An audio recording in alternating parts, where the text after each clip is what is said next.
Amos ଅଧ୍ୟାୟ 7। ପ୍ରଭୁ ସଦାପ୍ରଭୁ ମତେ ଏ ରୂପ ଦେଖାଇଲେ, ଆଉ ଦେଖ, ପଶ୍ଚାତ୍ ଉତ୍ପନ୍ନ ତୃଣ ଅଙ୍କୁରିବାର ଆରମ୍ଭରେ ସେ ପଙ୍ଗପାଳମାନଙ୍କୁ ଗଢ଼ିଲେ। ଓ ଦେଖ, ରାଜାଙ୍କ ତୃଣ କଟାଗଲା ଉତ୍ତାରେ ସେହି ପଶ୍ଚାତ୍ର ତୃଣ ବଢ଼ୁଥିଲା। ପୁଣି ସେହି ପଙ୍ଗପାଳମାନେ ଦେଶର ତୃଣ ଖାଇବାର ଶେଷ କଲା ଉତ୍ତାରେ ମୁଁ କହିଲି, ହେ ପ୍ରଭୁ ସଦାପ୍ରଭୁ, ତୁମ୍ଭକୁ ବିନୟ କରୁଅଛି, କ୍ଷମା କର। ଯାକୁବ କି ରୂପେ ଠିଆ ହେବ, କାରଣ ସେ ସାନ। ସଦାପ୍ରଭୁ ସେ ବିଷୟରେ ଦୁଃଖିତ ହେଲେ, ଏହା ହେବ ନାହିଁ, ଏହା ସଦାପ୍ରଭୁ କହନ୍ତି। ପ୍ରଭୁ ସଦାପ୍ରଭୁ ମତେ ଏହି ରୂପ ଦେଖାଇଲେ, ଆଉ ଦେଖ, ପ୍ରଭୁ ସଦାପ୍ରଭୁ ଅଗ୍ନି ଦ୍ୱାରା ବିବାଦ କରିବା ପାଇଁ ଆହ୍ୱାନ କଲେ। ତହିଁରେ ତାହା ମହାସାଗରକୁ ଗ୍ରାସ କଲା, ଆଉ ଭୂମିକି ଗ୍ରାସ କରିଥାନ୍ତା। ଏପରି ସମୟରେ ମୁଁ କହିଲି, ହେ ପ୍ରଭୁ ସଦାପ୍ରଭୁ, ବିନୟ କରେ, କ୍ଷାନ୍ତ ହୁଅ। ଯାକୁବ କି ରୂପେ ଠିଆ ହେବ, କାରଣ ସେ ସାନ। ସଦାପ୍ରଭୁ ସେ ବିଷୟରେ ଦୁଃଖିତ ହେଲେ, ତାହା ମଧ୍ୟ ହେବ ନାହିଁ। ପ୍ରଭୁ ସଦାପ୍ରଭୁ ଏହା କରନ୍ତି।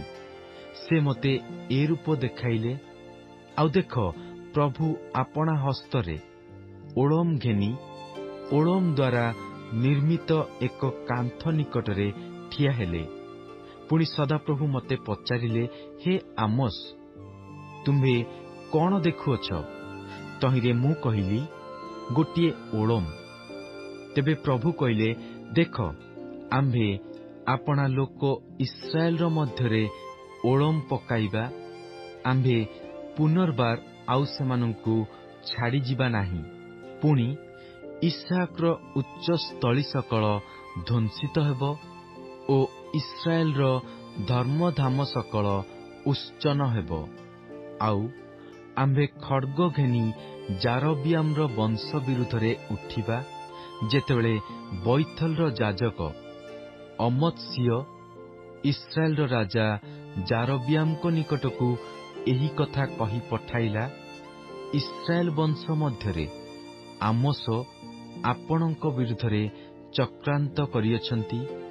ଦେଶ ତାଙ୍କର ବାକ୍ୟ ସବୁ ସହିପାରୁନାହିଁ, କାରଣ ଆମୋସ ଏ ରୂପ କହୁଅଛନ୍ତି, ଯାରବିଆମ ଖଡ୍ଗରେ ହତ ହେବ ଓ ଇସ୍ରାଏଲ ନିଶ୍ଚୟ ଆପଣା ନିଜ ଦେଶରୁ ନିର୍ବାସିତ ହେବ। ଆହୁରି ଅମତ୍ସିୟ ଆମୋସଙ୍କୁ କହିଲା, ହେ ଦର୍ଶକ, ତୁମ୍ଭେ ଯାଅ, ଯିହୁଦା ଦେଶକୁ ପଳାଅ, ସେଠାରେ ଭୋଜନ କର ଓ ସେଠାରେ ଭବିଷ୍ୟତ ବାକ୍ୟ ପ୍ରଚାର କର। ମାତ୍ର ବୈଥେଲରେ ପୁନର୍ବାର ଆଉ ଭବିଷ୍ୟତ ବାକ୍ୟ ପ୍ରଚାର କର ନାହିଁ, କାରଣ ତାହା ରାଜାଙ୍କର ଧର୍ମଧାମ ଓ ତାହା ରାଜକୀୟ ଗୃହ ଅଟେ।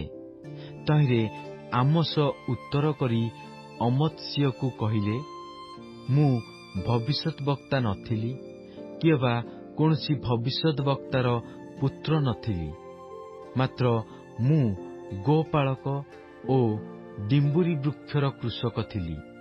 ପୁଣି ସଦାପ୍ରଭୁ ପଲର ପଶ୍ଚାଦ୍ଗମନରୁ ମୋତେ ନେଲେ ଓ ସଦାପ୍ରଭୁ ମୋତେ କହିଲେ, ଯାଅ, ଆମ୍ଭର ଇସ୍ରାଏଲ ଲୋକ ନିକଟରେ ଭବିଷ୍ୟତ ବାକ୍ୟ ପ୍ରଚାର କର। ଏହେତୁ ଏବେ ତୁମ୍ଭେ ସଦାପ୍ରଭୁଙ୍କର ବାକ୍ୟ ଶୁଣ।